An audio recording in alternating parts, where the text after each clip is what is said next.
What's up, family? Hit the like button, share the video, subscribe to the channel, and turn on your post notifications and check this out. President Trump says we have a deal with Iran, an amazing deal for us and our allies. The Iranians say they have a deal with the United States, the worst possible deal for us and our allies. So, you know who doesn't have the deal? Any of us. We don't have the words, we don't have the text, we have lots of stories, but I'm not about to take anybody's word for it when clearly there is no solid information to look at all. So what would a great deal, long-term deal look like with Iran? This is not my list. This is the administration's list. No nuclear weapons or development or facilities. No ballistic missile development. No funding of terror apparatus abroad. Opening the Strait of Hormuz permanently without tolls. And then, theoretically, when all of those have been verified, we could talk about opening up the economy. That's what a good deal would look like for the United States. So, what would a bad deal look like, meaning a good deal for Iran? First, continuation of nuclear development. Even if it's pushed off, even if it's slower, maintenance of nuclear facilities, capacity to keep nuclear material in the country. Second, ballistic missile development, revitalized. No sanctions on ballistic missile development, money flowing into the country that could be used for additional ballistic missile development, which would create that umbrella of defense and offense that would prevent action to get rid of their nukes. Third, continued funding of terrorism abroad, a rebuilding of the terror apparatus that Iran had prior to October 7th, Hamas in the Gaza Strip and the West Bank, Hezbollah in Lebanon, the Houthis in Yemen, terrorist groups in Iraq. If they got more money coming in and they could continue to fund terrorism, that would be a win for them. Continued Iran control over the Strait, right? The Strait of Hormuz basically being told by Iran, and the tacit threat that anytime things went wrong, Iran could shut down the world economy again. And again, the biggest one, lots more funding going into Iran. Because remember, the situation before this war is that Iran was basically on its last. So you guys heard that, right? So the media is out here trying to tell you that Trump folded to Iran, that this deal is somehow a loss, that what he said back in March and what's happening right now are two completely different things. And one of them is a betrayal. And we're going to break this down and look at what JD Vance actually said and look at what the media is pushing. And then I'll give you my thoughts, because this situation is bigger than one interview, one post, or one headline. So George Stephanopoulos sits down with JD Vance, and the first thing out of his mouth is a gotcha question. He brings up a post Trump made back in March, something about, and I quote, "no deal except unconditional surrender." And then he asks Vance, and I quote, "why did he reverse course?" Now think about what that question is really doing. And before we get to George Stephanopoulos and JD Vance, I want to show you guys a second clip in regards to the matter, and then we'll get to George Stephanopoulos and JD Vance. Check this out. And Nick, you pointed out some of this earlier. We have a long way to go between now and Friday. Can you just lay out some of the factors that might complicate actually bringing this announcement to fruition of an actual deal or process moving forward?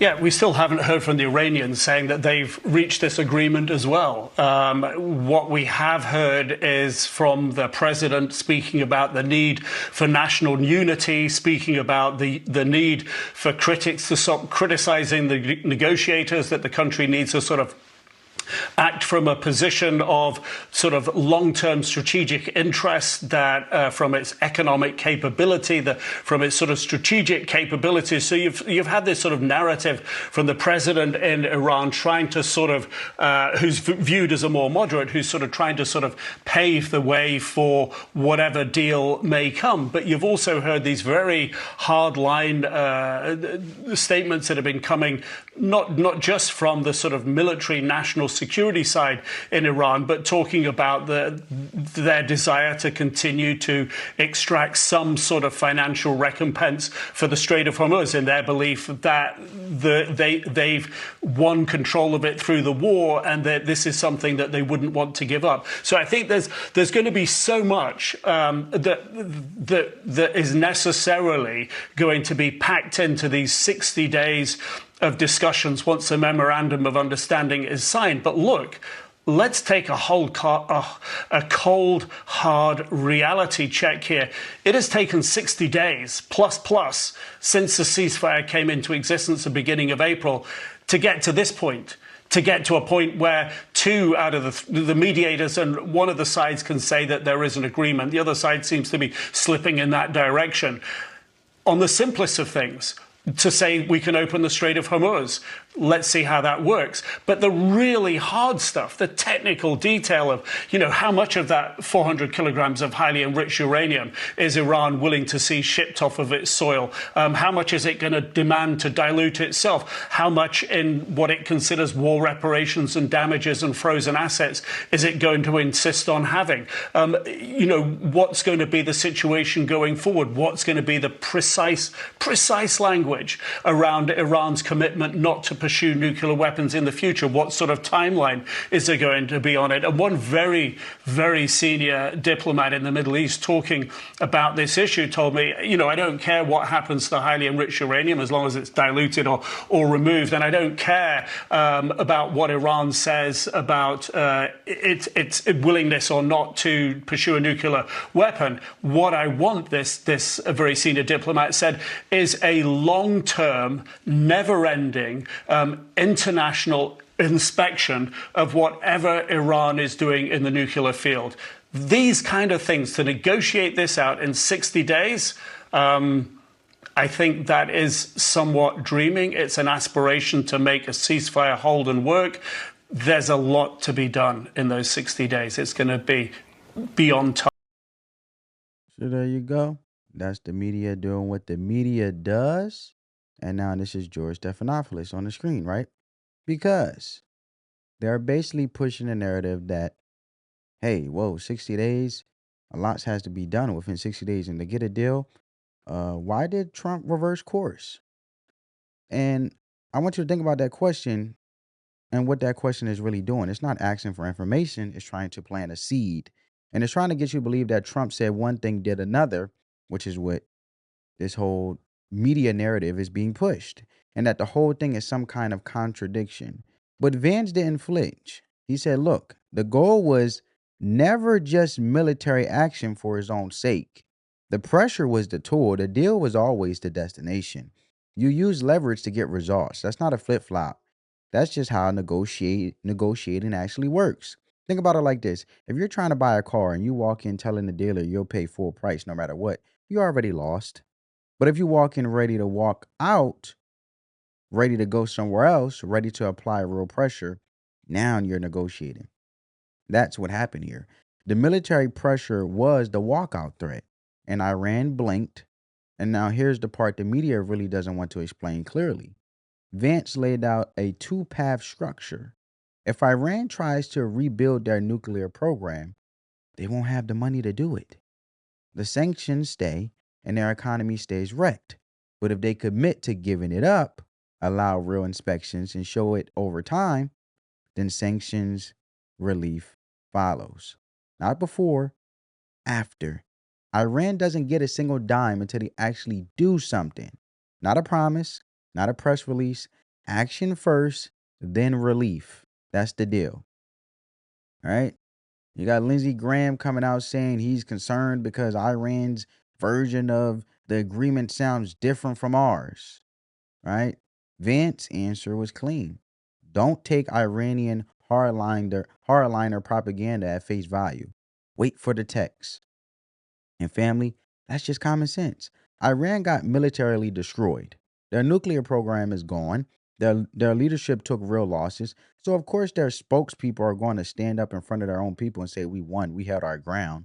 We got what we wanted. That's not news. That's what every losing side does. You spin the loss so your own people don't feel humiliated. And it doesn't mean the spin is true. It means they're trying to save face.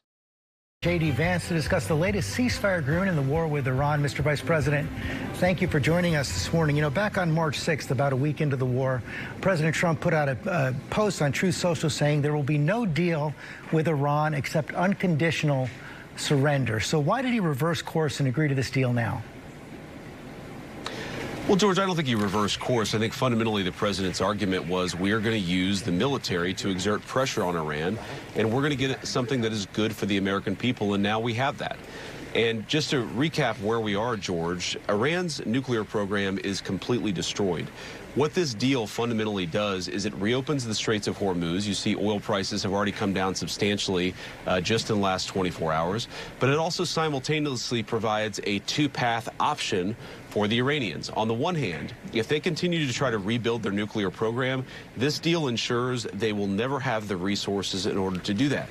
On the other hand, if the Iranians are willing to give a long-term commitment, along with proper verification to giving up that nuclear weapon, we're willing to welcome them into the world economy, to lift some sanctions, and to turn over a new leaf in that relationship. What the president really wanted to do, not just with the last 6 weeks, but really the last year and a half of Iran policy, is to get us to a place where we could change our relationship fundamentally with the Iranians and ensure that they never have a nuclear weapon. We feel that we're at that place now. We're, of course, going to continue to verify that, continue to negotiate and talk to the Iranians. But this is a big day for the American people, a big win for everybody who cares about basic peace and stability in the Middle East. Even some of the president's closest allies are raising questions, though, about the agreement. Lindsey Graham, the senator from South Carolina, said, "I'm somewhat concerned that Iran's view of the agreement seems different than what the American negotiating team is claiming right now. There do seem to be some significant differences between what we're seeing in the Iranian media. They say they're going to be seeing release of assets as the agreement is signed. They're not going to sign the agreement unless those assets are released. Is that true?"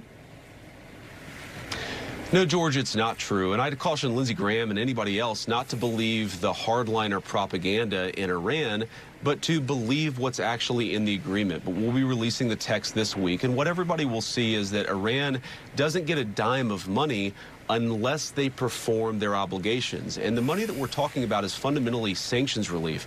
We're not giving them American money. Not a single dollar of American money will go to Iran. But what we are saying, George, is we're willing to give significant sanctions relief if the Iranians make the kind of long-term commitments that are necessary to be a normal country, to give up their nuclear weapons program, to stop funding terrorist activities all over the Middle East. And one of the really interesting things, George, you hear people compare this negatively or positively to the JCPOA of the Obama administration. There are all of these ways I could explain that this deal is fundamentally better for the American people than the JCPOA. But the fundamental difference is that the Gulf Coast Coalition, our Arab partners in the region, they hated the JCPOA because they felt that it emboldened Iran to be a bad actor. They love this deal because they feel that it's going to create a totally new dynamic in the Middle East. That's a great testament to what the president and the entire team has accomplished. Again, we got to verify here, George. This is not going to be a short-term solution. This is going to require a lot of engagement and diplomacy.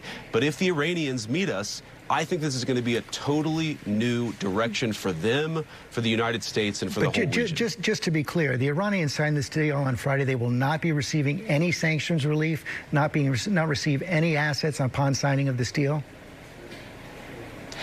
Well, we already signed the deal digitally yesterday, and there's been no money released, and that won't change, George. Again, this is a performance-based thing.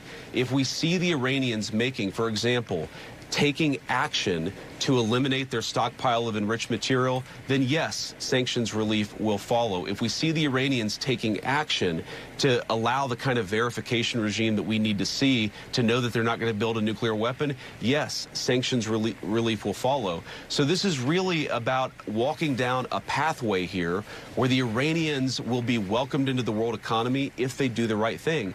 And George, we have to remember, their economy is fundamentally destroyed. Their nuclear program is fundamentally destroyed. If they don't do the right things, if they don't allow the verification regime, they're never going to have the money to rebuild their nuclear program to begin with. So this is fundamentally a win-win for the American people. What the president has said is he wants it to be a win for the Iranian people as well, but that requires some real trust building and some real positive conduct from the Iranian political system.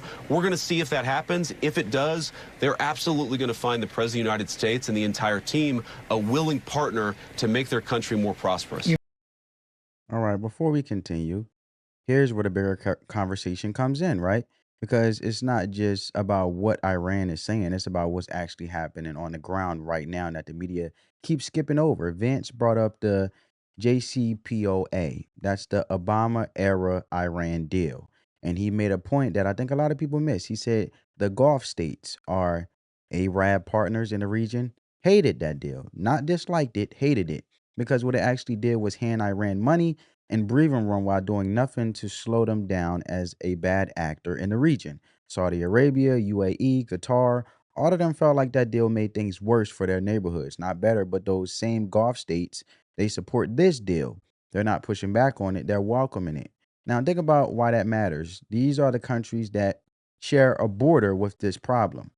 They live next to it. They wake up to it every single morning. So when they say the deal is bad, you should probably listen. And when they say a deal is good, that tells you something the media won't give you credit for noticing. Vance also addressed Israel's pushback directly. Some Israeli officials came out saying this deal isn't binding on them, that they're not pulling troops out of Lebanon, and George Stephanopoulos tried to use that as a sign that the deal was falling apart, but Vance was real about it. Ceasefires in that part of the world are messy. They don't just flip off like a light switch. It goes from shooting a lot to shooting a little to not shooting at all. And that's the process. That's how it works over there. And anybody who's been paying attention to that region knows it. The cleaner story is what's already happening at the pump. The Strait of Hormuz reopening means oil moves again. Oil moving means prices drop. Prices dropping means regular people feel it when they pull up to fill their tank up to get gas in their car on their way to work. And that's not a talking point. That's groceries. That's gas. That's the everyday impact of a deal actually starting to take shape. So let's be real for a second, because the media is pouring cold water on this thing before the text has even dropped and before anybody outside the negotiating room has read a single page of the agreement. People are already on camera telling you it's a failure. But here's what that actually tells you. If you're criticizing a deal you haven't read, you're not analyzing anything. You're just rooting against a result. And when the people start rooting against peace before they know what's in it, you have to ask yourself, what exactly are they hoping happens instead? And from my perspective, I don't trust Iran. I want to say that clearly. I'm not sitting here telling you Iran is a good faith partner and everything is going to be smooth, but I also don't need to trust them for this deal to work. Performance based means they don't get anything until they deliver. No action, no relief. That's not naive. That's the structure you want when you're dealing with someone you can't take at their word. You build the accountability into the deal itself. The people tearing this down before the ink is even dry are showing you their agenda, plain and simple. But let's continue. You mentioned the support of the Gulf states. This is not being welcomed in Israel right now. The national security minister for the Israeli government says this is not binding on the Israeli government. The defense minister of Israel says they are not going to pull troops out of Lebanon. Could that complicate the deal? Well, George, everything's going to complicate the deal. As you know, in this region of the world, even a ceasefire, sometimes they're a little bit dirty. It goes from shooting a lot to shooting a little to shooting not at all. But what we fundamentally believe is that this is going to be a good deal for the people of Israel, for the people of the Gulf, the people of America, and again, potentially for the people of Iran as well. There's a lot of misreporting. I've seen this in the Israeli media about what's actually in the deal. I think when the people of the region see what's in the deal and see the kind of commitments the President of the United States is making, they're going to see this is good for everybody. Peace and prosperity is good for everybody. That's true for Israel. It's true for Saudi Arabia and UAE and Qatar. That's the kind of deal that we're striking. Yeah, it's going to require some engagement. Yes, you're going to have people within the Israeli system who are skeptical from time to time. That's the work of diplomacy, and we're going to keep on doing it, George. Mr. Vice President, thank you for your time this morning. Let's go to Ginger. So there you have it. And I'll leave you with this. Proverbs chapter 11, verse 2 says, when pride comes, then comes disgrace, but with humility comes wisdom. The media's pride is being right about Trump has them looking foolish right now because they're so prideful. They think they know everything and being right about Trump. Wise leaders verify, wait, and judge by results. That's exactly what we should do. We should all be doing here, I should say. Real negotiation isn't about what you said in March. It's about what you produced by summer. And we're watching it. We're paying attention. And as the text comes out, we're going to keep breaking it down right here. Let me know what you think in the comments. Hit the like button, share the video, subscribe to the channel. Turn on your post notifications, spread the peace, love, and positivity. Let the love supersede the hate. Family on that note, family, peace.